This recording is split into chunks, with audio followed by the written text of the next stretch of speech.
Trey K here. You know, there isn't much that affects everyone, but a pandemic does. And it affects the systems we have to get goods and services to their destination. Lately, that's meant food. The coronavirus highlights the vulnerability of our system, the one that gets food from the field to our table. Sometimes the interruption is slight and simply inconvenient, but lately U.S. farmers have faced the unthinkable. They have plowed under perfectly good vegetables. They've even euthanized livestock because they couldn't get it to consumers.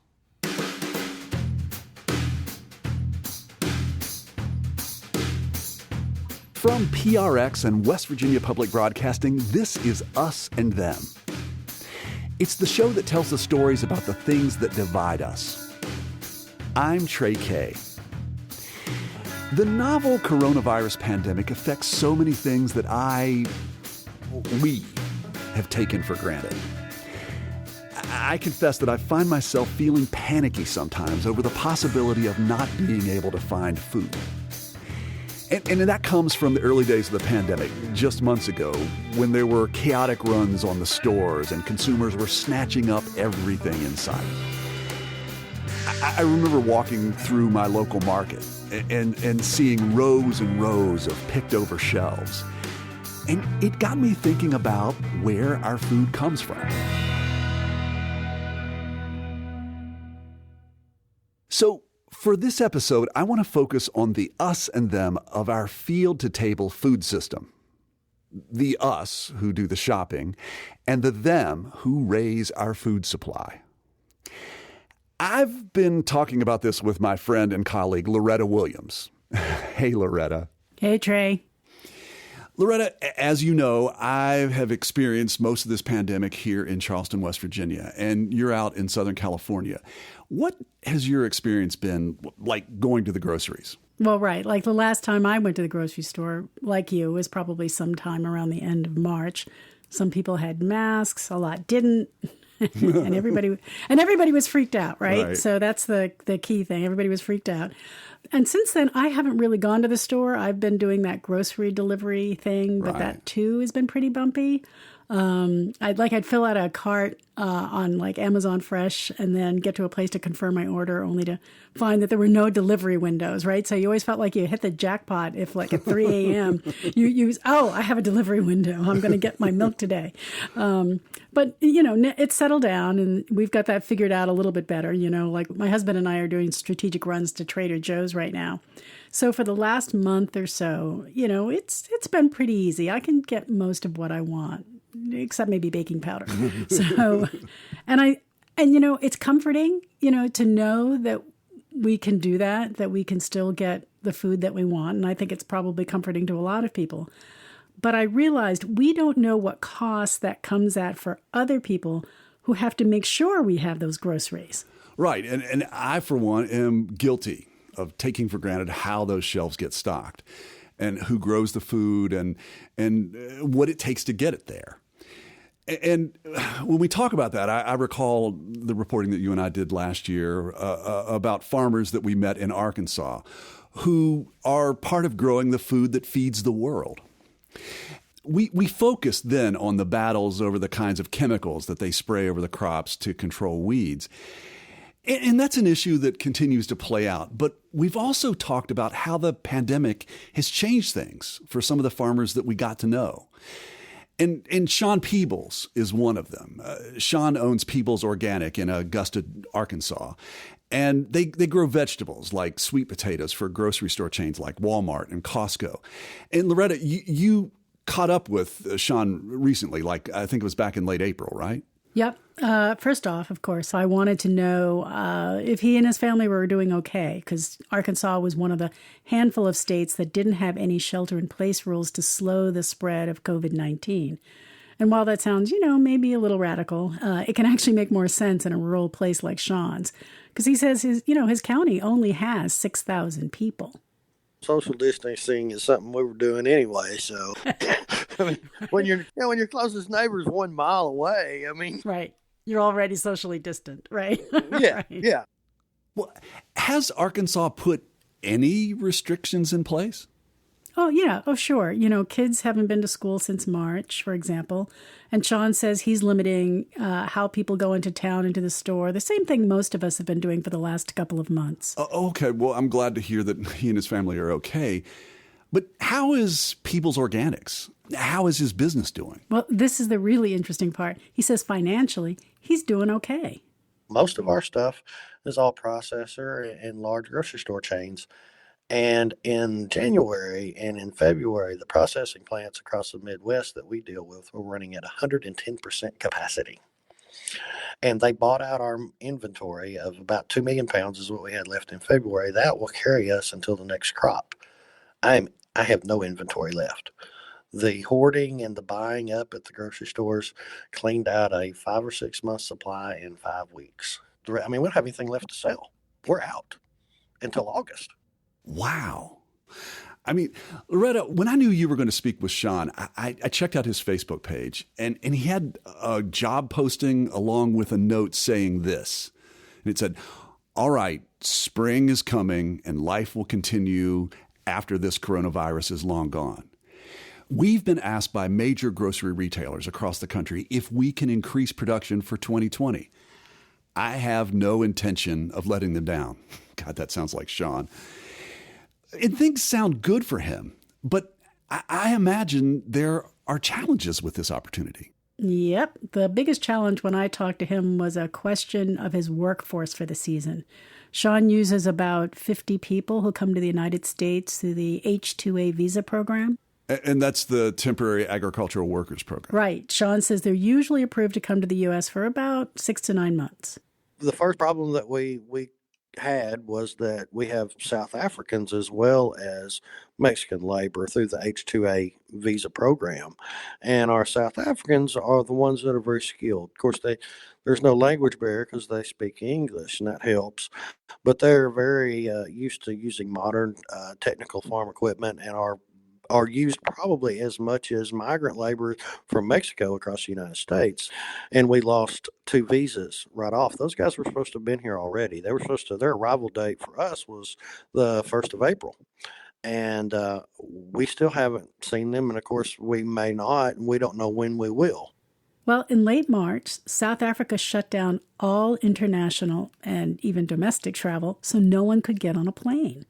Sean also regularly gets workers from Monterrey, Mexico. And those workers, well, they had a different kind of challenge. Sean says while the federal program never shut down the H-2A visa program, in mid-March, it did stop processing visas at American consulates and embassies around the world. Nobody even considered the fact that all one person had to do was call the consulates and say, "You are closed." And that stopped the H-2A program in its tracks. No congressional meetings needed, no nothing, just one guy making one phone call. And that's exactly what happened. And we started getting emails that morning saying the Monterrey and Mexico consulates are closed and the doors are locked and we don't know what's going to happen. So that's the kind of disruption Sean was dealing with in late April. But he also mentioned that he was lucky and that he had friends in other states who weren't faring nearly as well. I've got friends that their whole crops are wasting away in Florida and Georgia because they were in the type of business. Their sales was all restaurants and school systems. And they handled lots of school systems up the eastern seaboard. They're losing their crop. I've seen some of those news stories, farmers plowing under tomatoes and dairy farmers dumping their milk. Yeah. Yes. Sean said even he didn't realize this difference in the food supply chain until the pandemic hit. There are a few factors at work. The first one is timing. Crops ready for harvest in Florida had to be picked.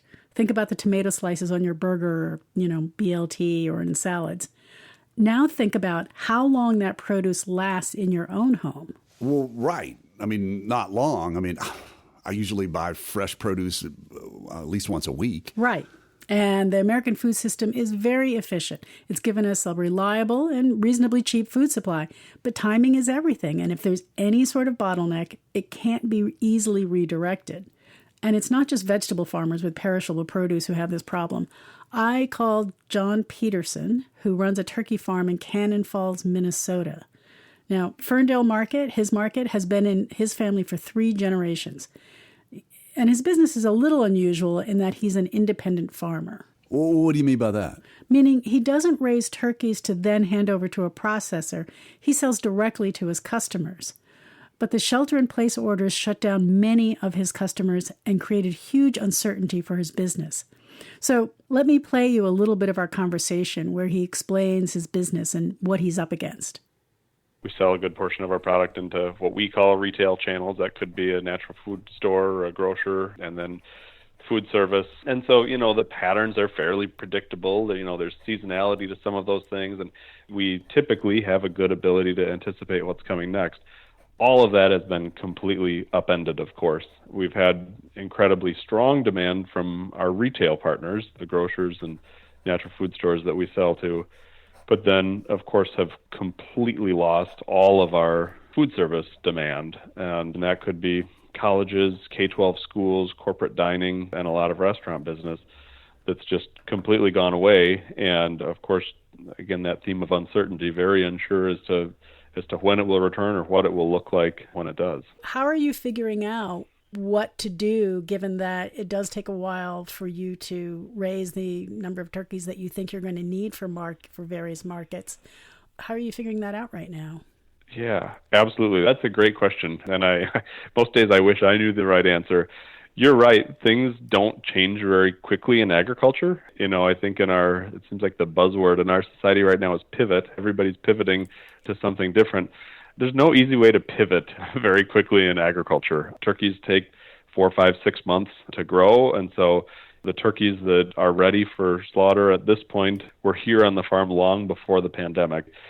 The challenge for us now is that the turkeys that we're going to be starting in the coming weeks and months are Thanksgiving flocks that are geared toward our Thanksgiving whole turkey demand season. And so there's, of course, a tremendous amount of uncertainty around what they will look like for families and then how that will impact things for us. So I'll tell you that at this point, we aren't actually changing how many turkeys we start. So, you mentioned Thanksgiving, and I have to admit, I had not even considered Thanksgiving. It feels so far in the future at the moment. But of course, you'd have to think about that. You're right. I mean, for most folks, and I think especially in this time, Thanksgiving feels like it's light years away. And yet in our world, it's tomorrow. Our calendar revolves around Thanksgiving. And so we actually start this time of year and into the midsummer working with all of our retail partners to gather and finalize their Thanksgiving turkey orders. So we're just in the early stage of that process now. So there are a lot of assumptions. I mean, we sort of assume that more folks will have smaller gatherings this year. And so there might be more demand for smaller sized turkeys, and maybe the big 25-pound turkey for the huge gatherings just simply may not happen this year. It might also be safe to assume that more folks will eat at home rather than dining out on Thanksgiving. Mm-hmm. And I think one of the things that we've all seen is the situation has given us all an appreciation for tradition. I think there also is reason to believe that people will still want to gather around a table with loved ones and have a traditional Thanksgiving turkey as the centerpiece. Right. I mean, Thanksgiving. You and I are wondering about maybe, the 4th of July, but he really has to think ahead. Yeah, those big tom turkeys, they take a while to get to 25 pounds. And so he has to decide now how many of those to start. So John Peterson mentioned that he can't pivot easily, but folks are eating at home more. Why can't all of his turkey products that were going to schools just go to a retail store? So I wonder the same thing. And John says not everything that works well for dining services, like cafeterias and school, works well for home dining. He says their larger male turkeys, he calls them toms, are a good example. So again, our toms that tend to be more like a meat-sized turkey yield a pretty large boneless breast. It could be 8 to 10 pounds. Well, that's certainly more than most folks would want to eat at home, but it's exactly what schools and food service accounts are looking for. We don't have anywhere to go with that product right now, so it's ending up in the freezer for the time being. We don't have an ability to shift. There are other things like ground turkey that we typically pack both in a retail package for a consumer to buy at a grocery store, and also in a larger package for a restaurant or a school.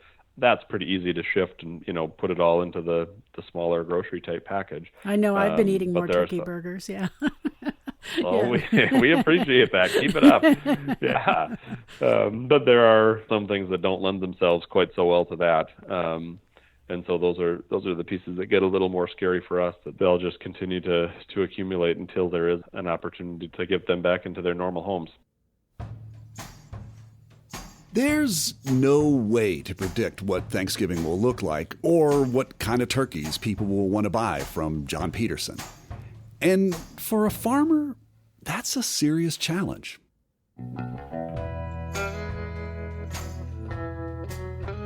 After a break, we'll look ahead to see where our food supply is headed and the role the federal government might play.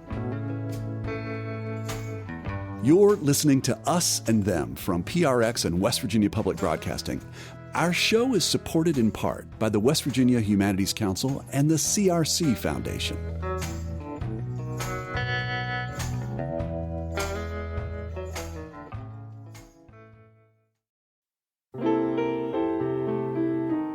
In difficult times, music gives us peace, brings us together, and helps heal us. It calms our nerves and brightens our days. That's why we're bringing you classic episodes of Mountain Stage on air and in our podcast. This is Larry Gross, host of Mountain Stage.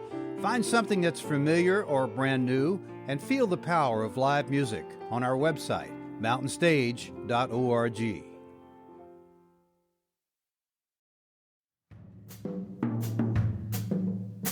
Hey there, this is Trey Kay, and you're listening to Us and Them from PRX and West Virginia Public Broadcasting. And I'm here with my colleague, Loretta Williams, and we're looking into the crystal ball to see what might become of our food supply. I have to say, Trey, I think people would kiss our feet and shower us with flowers if we had that answer. The pandemic, the pandemic has shown the vulnerabilities of our food supply chain. I wanted to hear from someone who really sees the big picture, so I called Rob LaRue, president of the National Farmers Union. It's one of the oldest farmer organizations in the country. It represents, 200,000 small and mid-sized farmers. And Rob LaRue, by the way, grew up on a dairy farm in Monroe County, West Virginia. Really? Yeah. He says it's a place that nobody really knows where it is, so he was surprised when I asked. No, I know where it is. I asked him why it's so hard for the food supply chain to shift. And he started out by saying that it's a complicated picture and that some places had been able to shift quickly, like Pennsylvania. Great example of a state where the governor's office and the Department of Agriculture jumped in very quickly and looked at all of their growers that provided fruits and vegetables in general and connected them in a way with consumers that enabled them to find markets quickly to eliminate or at least reduce significant losses. So Rob says that other states weren't that nimble, and farmers did lose produce and animals that they didn't have a market for. A big part of that picture here has to do with how concentrated the market for a particular product is. And because we have so few places that process this food and get it to consumers, you can have, when you have one or two or a small number even plants that end up closing, then that just has an enormous ripple effect all the way back down to the farm. So that concentration piece, Trey, turns out to be really important.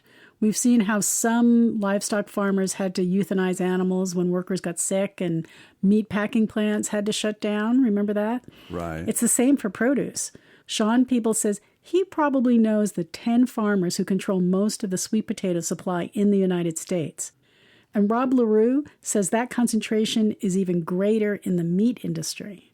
In beef, 86% of our nation's beef supply is controlled by 4 companies.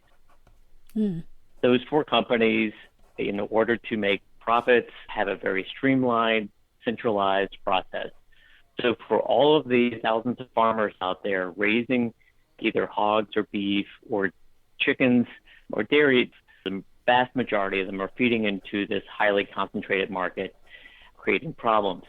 So that's why when a few Midwestern pork processing plants shut down in mid-April, the pork supply started to react. And then suddenly, in some places, bacon and other processed pork became scarce. What has this pandemic taught us about what needs to change?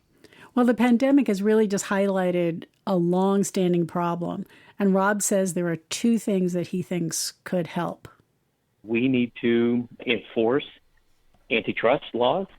We've had decades now since the Ronald Reagan era of really very lax oversight and review of mergers and acquisitions, not just in the food supply, but across the gamut. And so, again, while this has created a very efficient and cheap food supply, it is not one that can withstand this kind of pressure. So I think enforcement of antitrust, looking at ways that Congress and states can incentivize the redevelopment of local and regional processing outlets.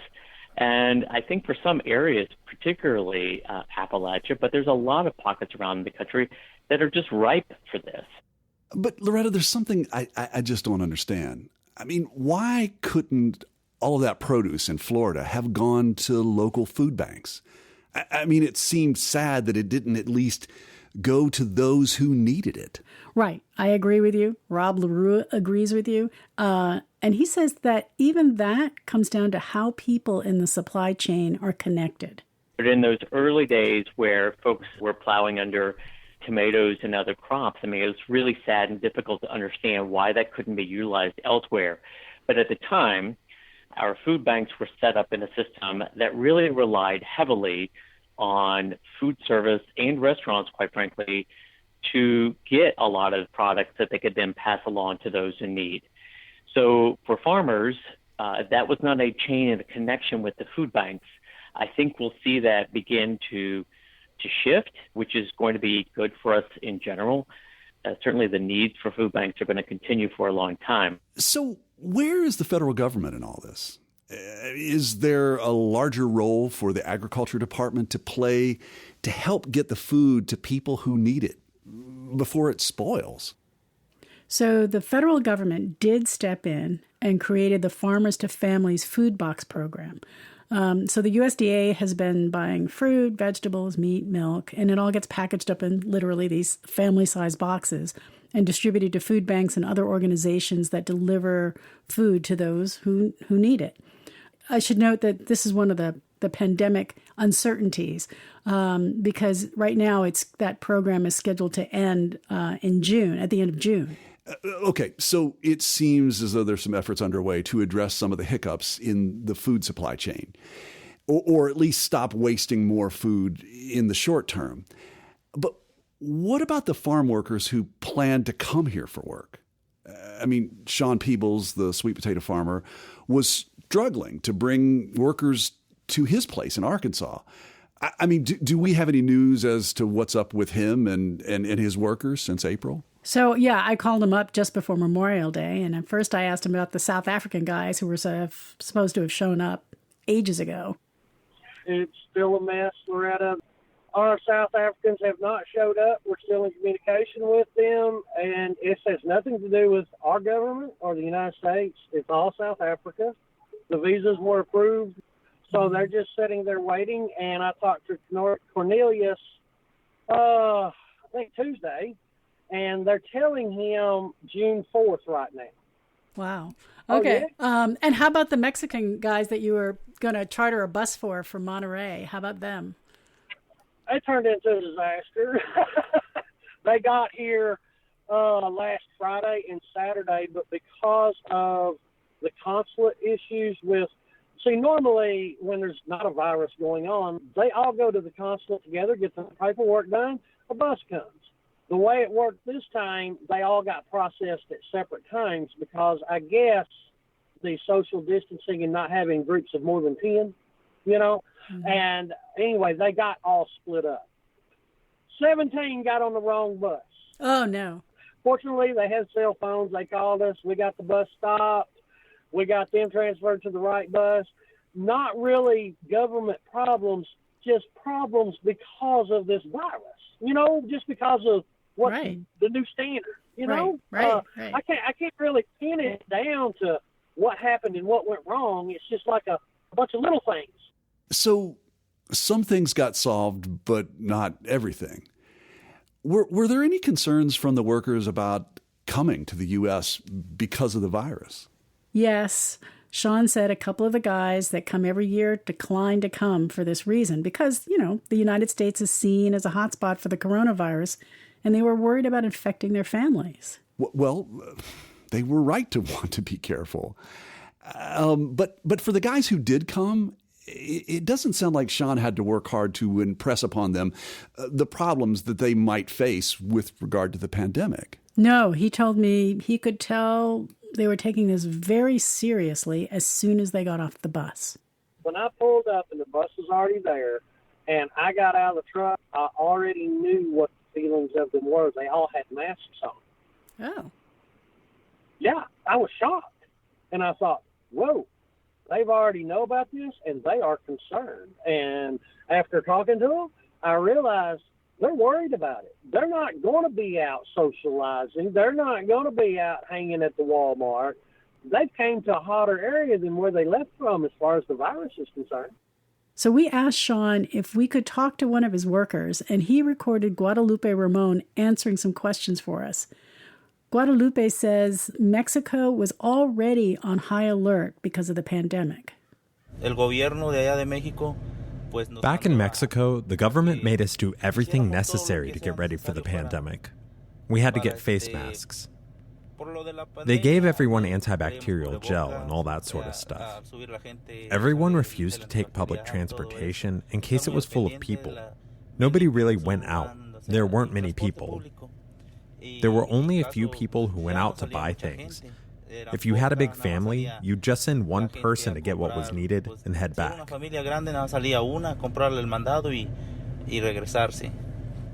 So it sounds like they were doing in Mexico what we've been doing here, wearing masks, hand sanitizer, sheltering in place. How about tests? Are they doing that too? Well, Guadalupe says he was checked before he got on the bus and at the U.S. border. Now, that doesn't necessarily mean like a COVID-19 nasal swab test, because even before the pandemic, there were protocols in place for health screenings at all the U.S. ports of entry, which, you know, include border crossings. So when they do that, they ask people about their health. They'll look at you for symptoms, and, you know, depending on what's going on, they might do a temperature check. Oh, okay. So most of Sean's workers are here, but couldn't they get sick while they're here? Oh, yeah. And keeping everyone healthy is Sean's biggest task.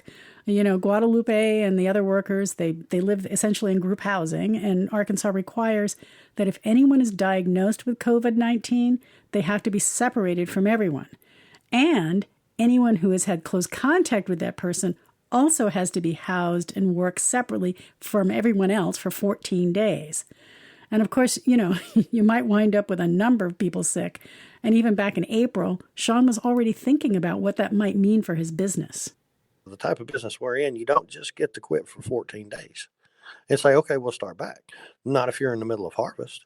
You don't have anything left in 14 days. Those are the things that concern us. So Sean has a big worry hanging over all of his other usual farm worries.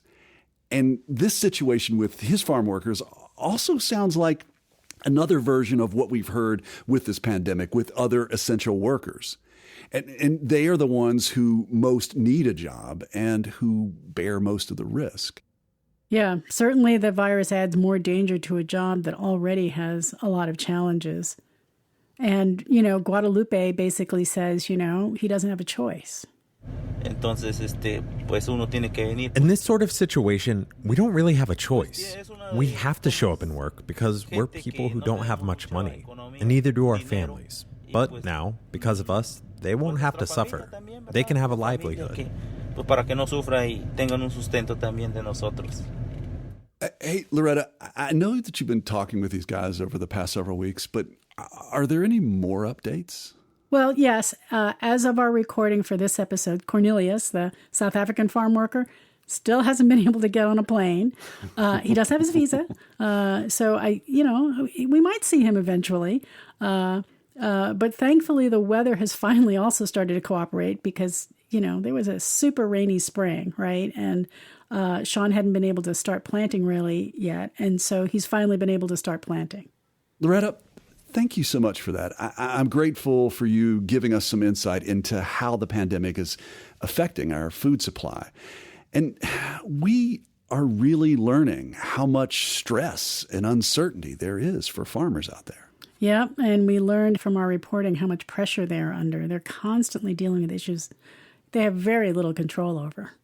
Loretta, thank you so much for that. Sure. Stay healthy, Trey. In normal times, farming is a high-stakes industry. There are financially devastating risks like weather, insects, tariffs, and trade wars. And any one of these challenges could put a farmer out of business and ultimately limit our access to reliable, affordable nutrition. The COVID-19 pandemic has thrown farmers some new complications. In this scenario, I see lots of us and them divides. Farmers like Sean Peeble are stressed out by the pandemic, but haven't taken a financial hit yet. And on the other hand, you got guys like turkey farmer John Peterson, who sees 30 to 40% of his business instantly evaporate. And there's another us and them divide at work here that involves farm worker Guadalupe Ramon. He leaves his home and country for months to come here to work during a pandemic. It's a job he returns to because it keeps his family and the rest of us fed.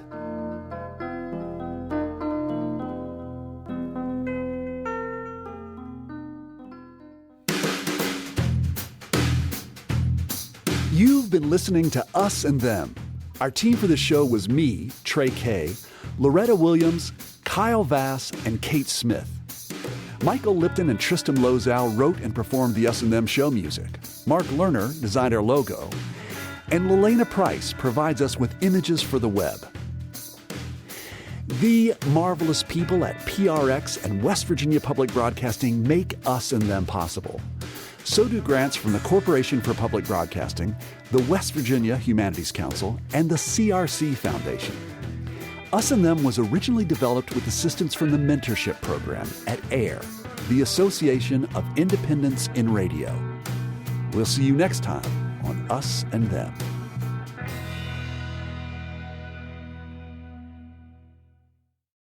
Support for this podcast comes from the Corporation for Public Broadcasting.